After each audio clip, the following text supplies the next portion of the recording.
Master of Sass, Visions and Voices. The ninja all needed a break after the whole disaster at Styx. They decided on a movie marathon, but they had to figure out which movies. Cole jokingly suggested Ghostbusters, but the others disagreed. Too soon, buddy, too soon, Kai said, shaking his head. How about Star Wars? We wouldn't be able to get through all of them. We'll probably only watch 3 movies, and there is a good chance we'll fall asleep in the middle, Irene pointed out. How about a trilogy? Any good ones? Nia suggested. Lord of the Rings, Cole said. How to Train Your Dragon, Lloyd said. We could watch Spider-Man. Those are some great movies, Kai said.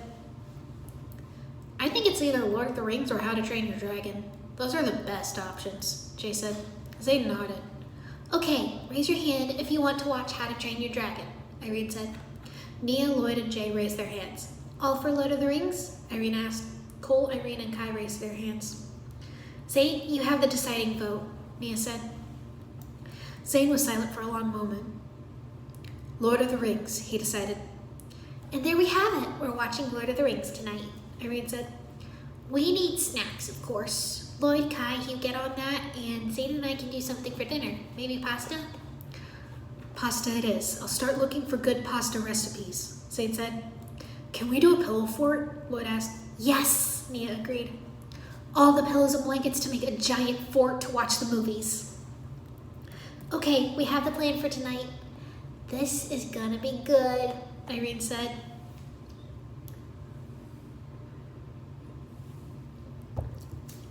After a delicious pasta salad made by Irene and Zayn, they put their pajamas on and built a pillow fort around the couch with all the blankets and pillows they could find, and grabbed the snacks. Kai and Lloyd had gotten an assortment of popcorn and candy. Irene put the first movie in, and they all got comfortable. Kai noticed the look on Irene's face when Legolas appeared on screen. You think he's hot, don't you? He teased. Kai, it's a universal fact that Legolas is hot. Right, Nia? Irene said. Nia nodded. The Fellowship of the Ring ended, and Irene started the 2 towers. Jay figured out how to do an excellent Gollum impersonation, making Lloyd and Irene laugh. Halfway through Return of the King, they'd all fallen asleep, sprawled out on the couch on top of each other.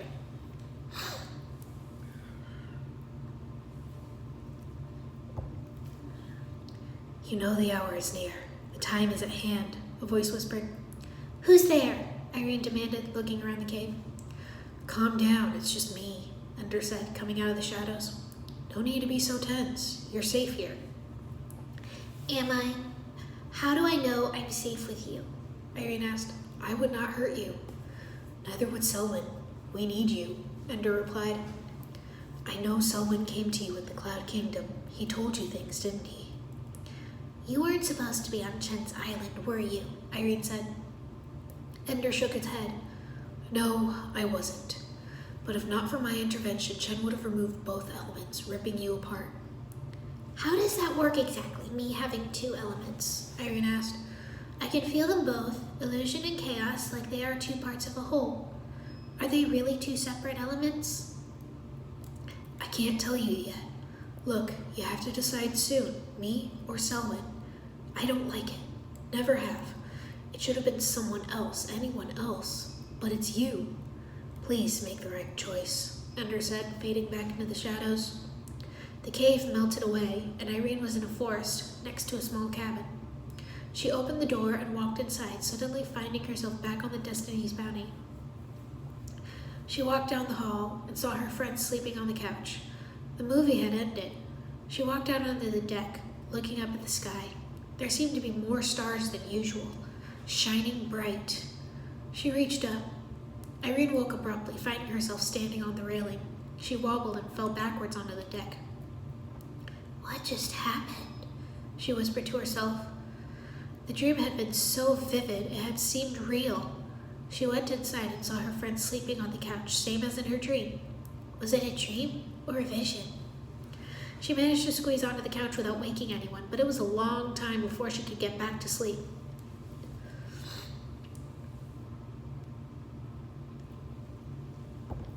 The ninjas started taking turns leading each other through training sessions. Lloyd reasoned that they needed to keep their skills sharp for the next threat, whether it came or not. Either way, they stayed in shape and enjoyed it. Cole had taken them through strength training, and Kai made them practice with their weapons. It was Irene's turn now, and she decided on an obstacle course. She'd put up an insanely elaborate obstacle course in the forest, and she had a stopwatch in her hand. You know we need to be fast and agile, and I'm testing your limits with this course, she said with a grin. Kai looked at the course. There's a twist to it, isn't there? He said. Always, Irene confirmed. As you go through the course, the rest of us will be throwing paint bombs at you. She pulled out a small tub of the paint bombs. We've got a variety of colors, so who's first? They all just stood there. Don't all volunteer at once, Irene said dryly. How about it, Jay? Jay sighed.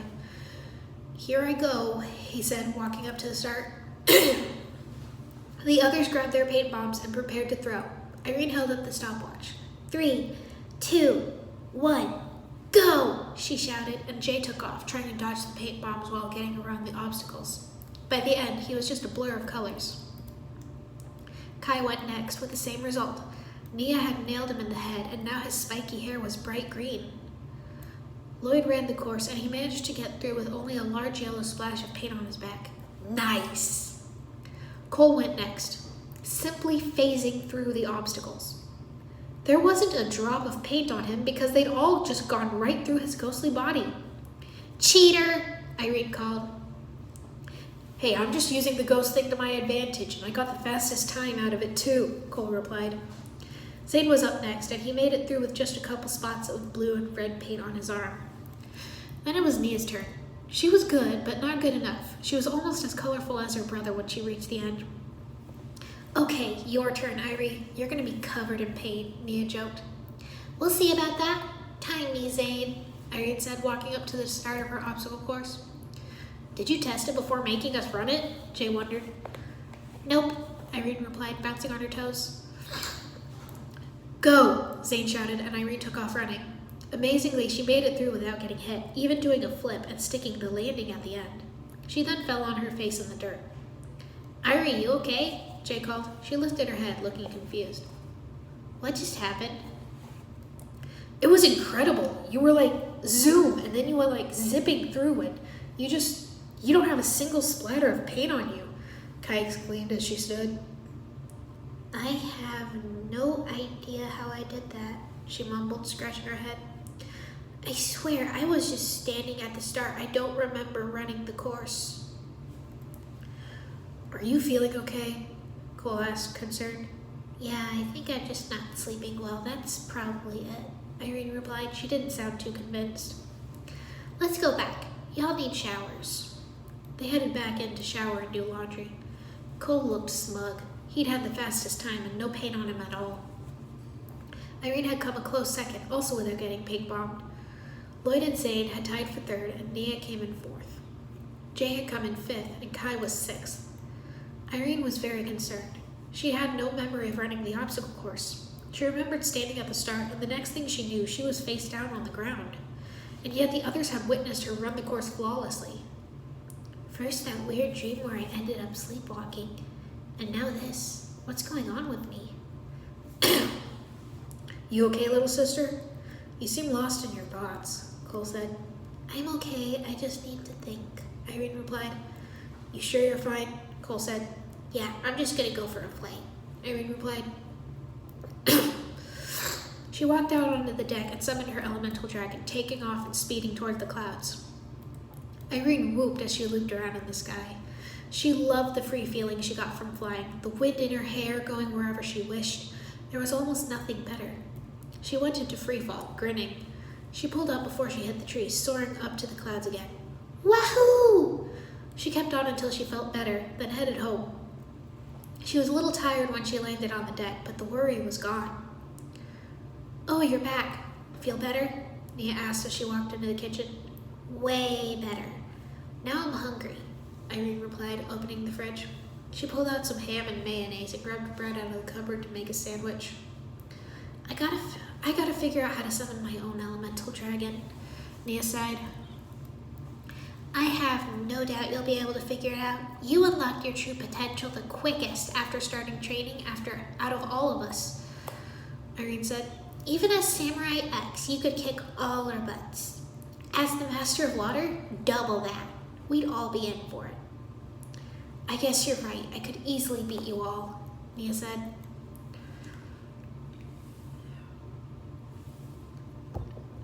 Irene looked around the forest. Who's there? She called. Selwyn stepped out of the shadows. Ender was here last time, wasn't he? He said disapprovingly. Irene nodded. Selwyn sighed. He's supposed to stay away from you. We're not supposed to influence you one way or the other, which means if one of us comes to see you, the other one has to do the same, he said. So if Ender had never come to see me, you wouldn't be talking to me right now, Irene said, crossing her arms. Selwyn nodded. We must maintain balance. We're not supposed to influence your choice. He came closer. Though I would like it if you chose light, he whispered. Don't influence my choice, Irene whispered back. Selwyn backed up. Fair enough. I'll leave you to it. He left as suddenly as he had appeared. Irene turned, seeing the cabin in the woods she'd seen last time. She opened the door and walked in, finding herself back on the bounty. Everyone was asleep in their bunks. She walked down to the kitchen. Irene gasped, stumbling back. She was in the kitchen. Sleepwalking again? Was that a dream or a vision? It was so real. She tiredly ran a hand through her hair and headed back to her room. I gotta talk to Wu in the morning. The next morning, she sought out Wu. Sensei, I need to talk to you, she said. Come, sit, Wu said, pouring her a cup of tea. What troubles you? So during movie night, I had this dream. Not sure if it was actually a dream or some sort of vision.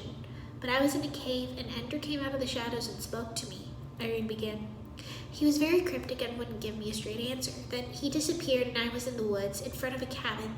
I opened the door and walked in, finding myself back here on the bounty. Everything is just as it was that night, even everyone piled on the couch. So I walk out to the deck and the stars are just so bright and vivid, and then I wake up and I'm balancing on the railing. I was sleepwalking, Sensei. That's not normal. She sipped her tea. It was all so real, but I say nothing and just go back to sleep, hoping it's a one-time thing. Then when we're all running the obstacle course, it's my turn to go, but I don't have any memory of doing it. They told me I did it perfectly, but I only remember standing at the start, then I'm lying on the ground. That's concerning, Wu said. That's what the others thought, but I just said it's nothing and they left it alone. Then last night, I had another dream, Irene continued, rubbing her thumb against the rim of her cup. I'm back in the woods, but this time it's Selwyn who spoke to me. He said that he and Ender weren't actually supposed to be talking to me, that they had to maintain the balance and not influence my choice. He said that if one of them came to see me, the other one had to see me too. He leaves, then I turn around and see that cabin I saw before. I open the door and I'm back. Everyone's asleep. I go to the kitchen and then I wake up. Once again, I had sleepwalked. And I was in the kitchen. So I made up my mind to come talk to you in the morning and went back to bed. And you want me to impart some wisdom on the situation, Wu guessed. Irene nodded. I don't know if there's anything behind it. Perhaps you're suffering stress from everything that's happened recently. Talk to the others and ask them to keep an eye out for the next time you start sleepwalking. Hopefully you do not suffer any more memory gaps, Wu said. Okay, thanks, Sensei, Irene said, getting up. She left. She wasn't quite sure she wanted to say anything just yet. They were all still trying to get over recent events, and she didn't want anyone to worry. If it happens again, I'll tell them. Then we can figure out the whole thing. She headed to her room and dug out the scroll with the prophecy on it. She wanted to examine it for any clues as to what Ender and Selwyn were being so cryptic about. The vessel of deception sows seeds of confusion. She sees what others cannot. Darkness and light both call to her. She can only choose one path. Whichever way she goes, so goes Ninjago, for her fate is bound to the land. The shadows call to her. They would make her queen. The light sings her name and promises joy and love. Light affects dark. Dark affects light. Choice affects destiny. She will choose her fate. She is chaos. The herald of light and the harbinger of shadow will both try to win her. But remember, not all light is good, not all darkness is evil. At rising moon and setting sun, The storm breaks loose in the chaotic one.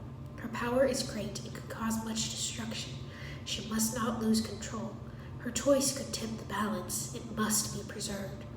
An ancient power dwells within, a primal energy from the beginning. She must control it before it controls her.